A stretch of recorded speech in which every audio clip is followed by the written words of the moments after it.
港元朗一個20-30年冇變過嘅地方，一個遊客好少嚟嘅地方，一個充滿人民氣息嘅地方。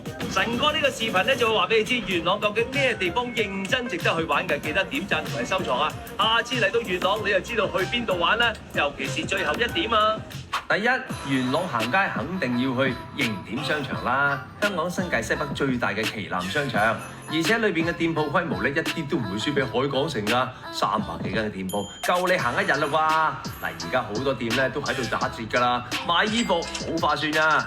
第二，點解咁多人要從油尖旺嚟到元朗買藥呢？當然係因為佢啲價錢就實惠，保證正品啦。元朗都算係平民區，所以咧藥房出品咧比旅遊區係靠譜嘅，仲可以咧喺藥房掃一啲日用品，比如洗頭水啊、沐浴露咁樣。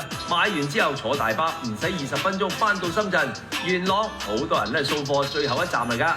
第三，想買啲零食啊或者日用嘅百貨，肯定要去百佳惠康呢一啲平價嘅超市啦。好似出前一丁啊，仲有啲進口嘅零食、朱古力等等，可以買一啲翻嚟俾小朋友㗎。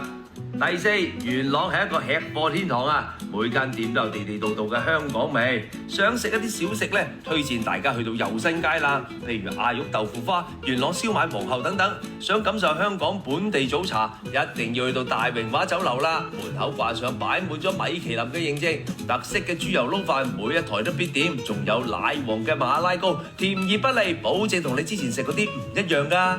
第五，元朗流浮山，流浮山嘅海被稱為天空之境啊！每日都係能夠睇到唔同嘅絕美日落，海邊仲鋪咗草皮，可以帶啲小朋友嚟玩，一齊享受下呢個遠離煩囂嘅美好時光。